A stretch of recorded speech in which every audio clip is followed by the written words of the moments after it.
Welcome back to the Toffee Blues, your source for all things Everton. I am Connor Williams and we are back with another 24/7 news report. As always, you know the drill. We start these news reports with our headline news, and our headline news this evening is that James Rodriguez has rejected an offer from Seville. Rodriguez will be willing to lower his salary for a move to AC Milan, and this has come via Tuttosport. We all know now Rafa doesn't want him. I don't know if it's personal reasons, because apparently they never got on at Madrid, and this was, as soon as Rafa was announced, this was being highlighted that they didn't get on at Madrid. So I don't know if it's that. I don't know if it's his wages. I've seen a couple of fans saying, leave it out. It's because he's on wages. He's on 200 odd K a week, I think it is, or whatever the number people are throwing around on Twitter. I don't know if it's that, and we want to get him off the books for financial fair play. I don't know what it is. But he's going. The end of the day is I think he's going. Unfortunately, I really like him, but I'm not the manager, so I don't get to decide who keeps him. I just think it's a shame. Not many fans got to see him perform live, if any. I think he was injured during the certain games last year that you could have fans, and now no one will get to see him play at Goodison Park, which I think is a damn shame. He's a very good player. He struggled with fitness, but we knew that when we got him because he hadn't played. If he could have just got his fitness, I think any other manager would have tried to fit him in. Ancelotti tried to fit him in as a right winger, which I don't think is his natural position, but Ancelotti tried. I think most other managers try and fit him into a system, but it looks like he's going. I don't know what this means for the number 10 role, because Rafa does play a number 10, which is why this boggles me a little bit. But he's going. I don't blame him for turning down Seville for AC Milan. I would go Milan if I was him, just although that's not knocking Seville. They're an absolutely brilliant team, absolutely phenomenal at the Europa League. The history behind Milan, and also he's been to Spain, he's been to Germany, he's now been to England. It's time he ventures out to Italy, and that might be what he's thinking. Also, Milan is the capital. It's very nice in Milan. I think that, and that is a draw, by the way. People who go, "Oh, you're on about." That is a massive draw to players. It's supposedly why Olivier Giroud never came to us, because certain cities stars like to live in, and football stars like to live in capitals. Giroud didn't want to leave London. I'm not surprised that Seville in Spain, where he's already been, or Milan, he's picking Milan. It's not a massive shock for me, but it is a crying shame. I'm gonna miss him. I just can't believe I was excited to see him play that number 10 role, but obviously that won't be happening by the looks of it. We also have the news: Inter Milan are already looking to replace Romelu Lukaku. MOISE KEAN and Luis Muriel are on top of their list, and that's come from Rudy Galletti.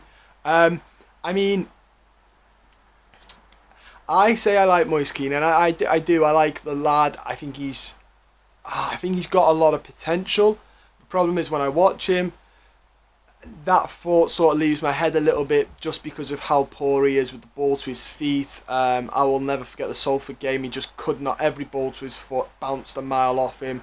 The game against United, where he was brought on, didn't do the legs, so Duncan Ferguson was like, "Get back off, because you're not running." And there have been times where I think he does have the potential to be a great player, but I really want him to do well for us. And I would be trying to make him happy and want him to stay, but I understand why he has his negatives and his people who aren't fans of him. I completely get that, and I've just said from a footballing point of view, when I watch him, I think, how can you be that bad at keeping the ball at your feet? That being said, do I think he is right now in his career, potential to come in and do what Lukaku did? No way. No way. They lose Lukaku. He does not come in and do the same job as Lukaku. He just doesn't. Luis Muriel has played in that league quite a bit, and he's always up there with the top goal scorers. I don't think he's in the same calibre as Lukaku, but he's proven to get goals in that league and be high up the scoring table. MOISE KEAN, I think that's a lot of pressure on him. Don't get me wrong, he'd want to be there, so he'd be determined. But that's a lot of pressure on the young lad. But we'll have to wait and see what happens with that one. Obviously, for us, because this is, it's not an Inter Milan, it's Everton. If he goes, that will be massive for us, because we'll get money in. So a player off the wages, and we can start spending. And if it is financial fair play that's stopping us, we do need to start getting rid of some players, because I have a horrible feeling we're going to get left behind in this transfer window if we don't sort of hurry up. We also have numerous reports now coming out of Portugal about Matheus Nunes. A Portuguese football pundit made a huge claim that it's already done. He's already been sold. It was made by CMTV's Fernando Mendes, which was relayed by Sport Witness. And he said the saga involving Everton and Matheus Nunes has been on for a couple of months. The Toffees were said to be close to signing for a £20 million deal. The rumours disappeared while Nuno was ruled out of the options. Rafa has recently claimed that he was interested in the signing, and the talks could resume as the Spaniard has liked what he's heard about the midfielder. So basically, it was near enough. The deal was nearly done. Nuno didn't get the job. That was sort of halted it, but Benitez has come in and said, yeah, I'll have him. And it looks like Everton want him. So it's an interesting one to watch out for. We also have the news, this has come from Phil Kirkbride of the Echo, saying that Everton are still expect to compete with Aston Villa over Dwight McNeil's signing, despite Bailey signing. Sale of Jack Grealish to City arms them with cash. This Aston Villa, just leave us alone. We need a winger. Stop stealing them all. This, to me, I mean, they're getting rid of Grealish, so they are going to need someone who can play out on that left, and Dwight McNeil can do that as well. He can cut inside as an inside forward or an inverted winger. But come on, give us a break. We need some wingers. Just let us sign someone. Honest to God. Normally it's West Ham that compete with us for signings, or rumours anyway. But it looks like it's Villa now. Villa might be the new one.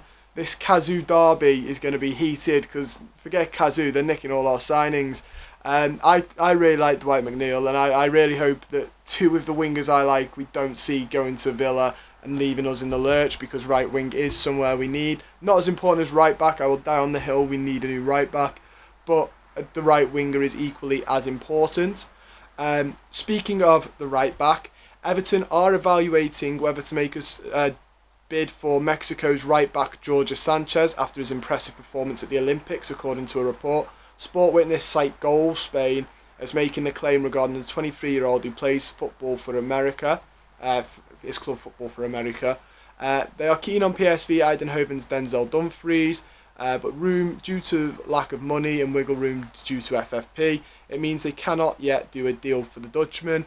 Indeed, he may end up at Inter, and it's believed the Toffees are looking for an alternative option at right back. One would be Sanchez, who's impressing them at Mexico during the Olympic Games this summer.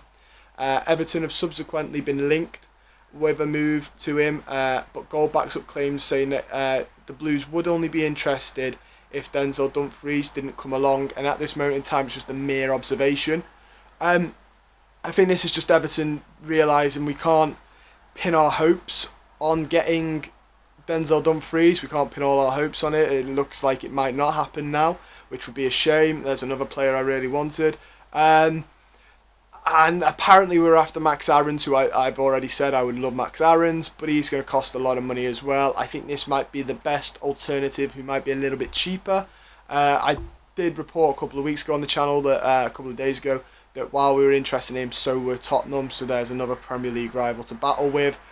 So we'll have to wait and see on this, but I think the right back position is something we desperately need, and I think Everton looking at alternatives isn't the worst idea. I will be upset if we don't get Dumfries, but I'd be more upset if Everton just sort of went, well, I don't know what to do now, because that would really see me over, because we need a right back. No offence to Seamus Coleman, fantastic captain, fantastic legend of the club, but we need fresh legs and a younger man at right back.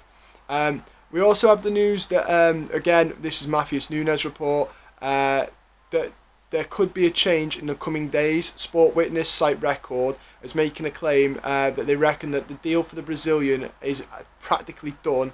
Are wide of the mark, so all the claims of the deal being done are wide of the mark. The article states Everton are at the head of the queue for signing him. And the Brazilian had 1.5 feet on Merseyside earlier in June when Nuno appeared to get the job. However, he went to Tottenham and the move fell through. And then it said Benitez replaced Carlo. This led to something of a stalemate, but the Spaniards had some very good notes on the midfielder. It basically just says Everton have rekindled it, but they are yet to make a move. The transfer's not been ruled out by Sporting. They feel in the next coming days they may bring news. But the idea that it's a done deal, like I said about the journalist earlier on in the video, is absolutely not true. We also have some news now. I'll get the last Nunes news out the way and then we'll get on with the rest of it because I don't want to keep breaking it up.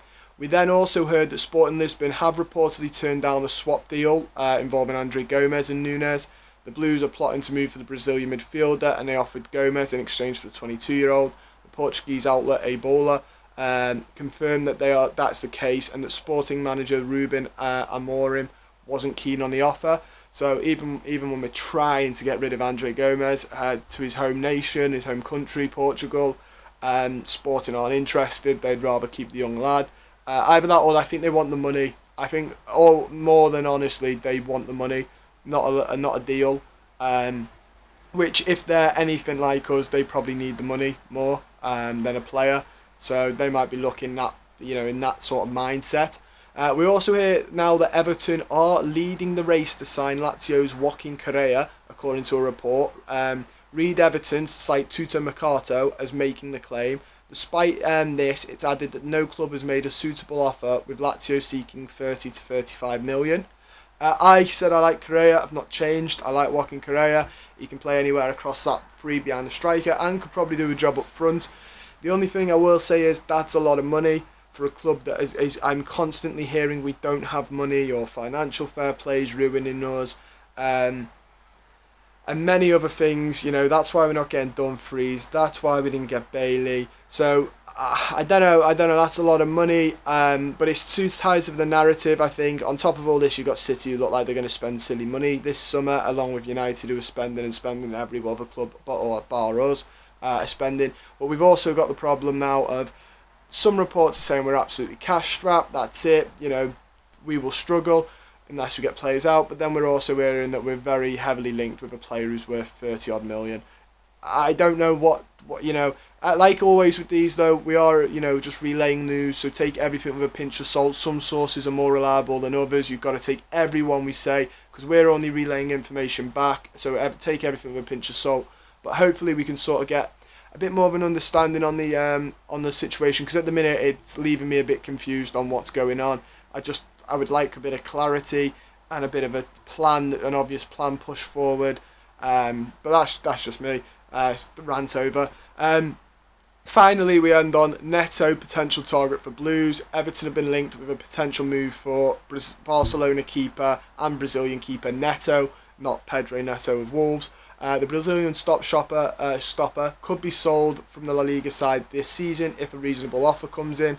According to Spanish publication Sport, the Blues are on the side of considering a deal, but it's not viewed as a priority purchase. The recent arrival of Asmir Begovic could also prevent the deal from taking place.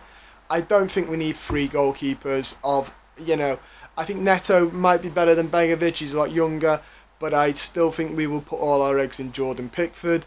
And will Neto want to come to just sit on the side? And like the report said, it's not a priority. I don't think it's a priority. Maybe we should just wait and see what we've got left after this summer. But it's certainly not a priority for me. But that's everything we've got time for today. So don't forget to like the video, subscribe, share it with your friends, your family, everyone. And importantly, comment down below on anything I've discussed. Do you think we're going to lose out Dwight McNeil to Villa? What do you think about James Rodriguez going to Milan? Would you pick Milan over Seville? MOISE KEAN, the replacement to Lukaku. I can't be the only one thinking that that's a really silly plan. If you think he's going to come up with the numbers of Lukaku, he's nowhere near the player Lukaku is. They will really miss him, and he'll be struggle, but that's not the type of player to fill that void. And obviously anything else, Jorge Sanchez, if you watch much of the Olympics, does he look good? Let me know. Dwight McNeil, like I said, Neto, would you take Neto at Everton, and many more. Anything I've discussed in this video, let me know down below. I like reading it, seeing your opinions. And don't forget you can follow myself and the Toffee Blues on Twitter. Links are in the description as always. And most importantly, guys, stay safe.